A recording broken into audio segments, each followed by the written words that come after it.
Assalamualaikum warahmatullahi wabarakatuh. Nama saya Elsa Septiani dari program studi kimia kelas A tahun 2021.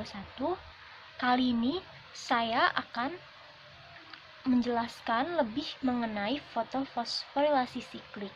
Sebelum ke fotofosforilasi siklik, saya akan lebih dahulu menjelaskan mengenai fotosintesis. Nah, fotosintesis ini ada dua tahap, ada reaksi terang dan ada reaksi gelap. Nah, reaksi terang ini reaksi di mana yang memerlukan sinar atau cahaya.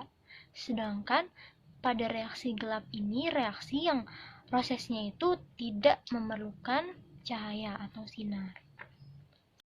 Dari namanya reaksi terang. Nah, jadi terjadi bila terdapat adanya sinar.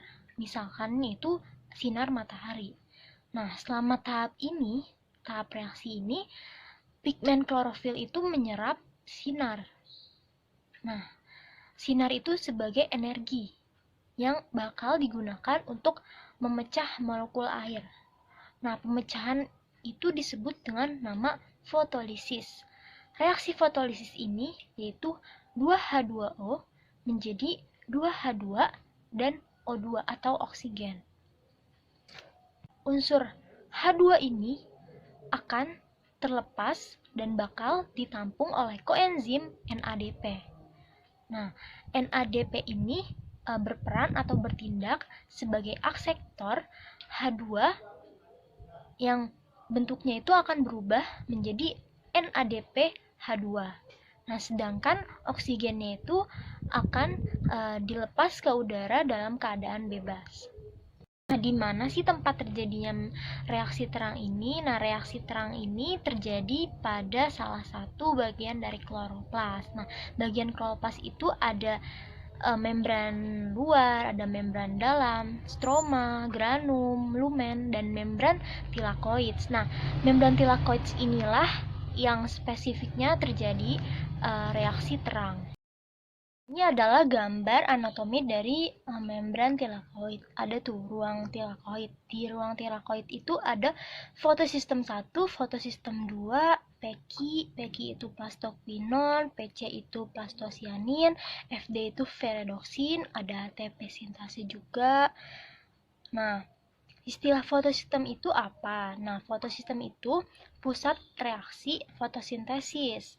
Nah, fotosistem 1 dan fotosistem 2 itu dibedakan dalam kemampuan mereka menangkap energi cahaya matahari.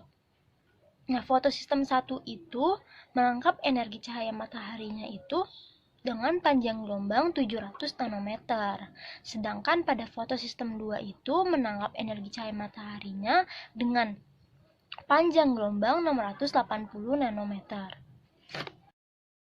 Di reaksi terang itu ada fotofosforilasi siklik dan ada fotofosforilasi non-siklik. Nah, fotofosforilasi itu sendiri dari istilah arti katanya itu foto. Foto itu artinya cahaya. Fosforilasi itu adalah pemindahan elektron. Pertama, saya akan menjelaskan mengenai fotofosforilasi siklik. Siklik itu sendiri memiliki arti yaitu berulang-ulang atau continue. Nah, jadi proses di siklik ini yaitu sinar matahari sebagai penggerak elektron di fotosistem 1 yang memiliki panjang gelombang 700 nanometer. Elektron itu akan berpindah ke tingkat energi yang lebih tinggi. Nah, itu bakal ditangkap oleh akseptor primer. Elektron itu akan menuju ke FD. FD itu adalah ferredoxin. Kemudian ke PEKI. PEKI itu plastoquinon. Kemudian menuju lagi ke kompleks sitrokom. Nah, di situ masuk ke PC. PC itu plastosianin.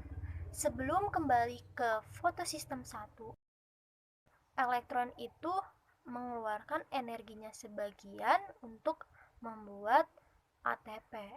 Jadi pada fotofosforilasi siklik itu hanya menghasilkan ATP saja. yaitu fotofosforilasi non-siklik. Jadi prosesnya itu energi cahaya matahari sebagai penggerak elektron fotosistem 2 yang memiliki panjang gelombang 680 nanometer. Nah, elektron itu akan bergerak menuju ke tingkat energi yang lebih tinggi yang bakal ditangkap oleh akseptor primer. Nah, di fotosistem 2 ini memiliki kekosongan elektron. Jadi terjadilah fotolisis air. Jadi air memecah menjadi 2H+ dan setengah O2. Terbentuk juga namanya elektron. Nah, elektron itu yang bakal mengisi kekosongan di fotosistem 2 ini. Nah, dari proses akseptor primer itu elektron bergerak ke Peki.